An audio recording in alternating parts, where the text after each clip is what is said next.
Hello, my name's Yasmine and I am one of the paediatric physios here at Neuropedia. One of the areas that I specialise in is plagiocephaly, which is just a fancy term for flat head syndrome. Plagiocephaly is caused by prolonged positioning on one part of the skull. Some of the reasons for this include a head turn preference to one side, neck muscle asymmetry, which can be caused by a condition called torticollis. Plagiocephaly can also develop in utero during pregnancy for reasons such as crowding, which is caused by multiple pregnancies, or by breech positioning. When we think of a baby's skull, it's important to note that it is not one bone. It is 5 bones that are held together by a soft fibrous tissue known as sutures. These sutures allow for the baby's skull to pass through the birth canal easily.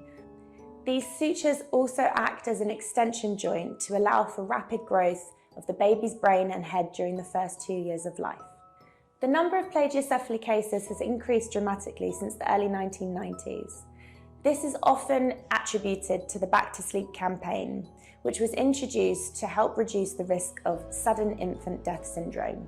We know that the safest place to put baby to sleep is in a clear environment such as a cot, on their back with no loose items such as blankets or pillows.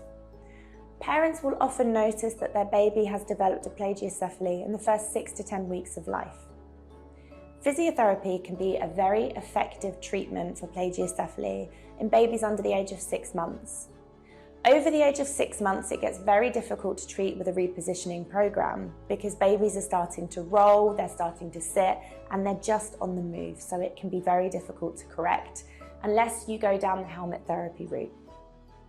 Plagiocephaly can be preventable. If you have noticed that your child has already developed a flat spot, book an appointment with Neuropedia. The earlier that you intervene, the better the outcomes.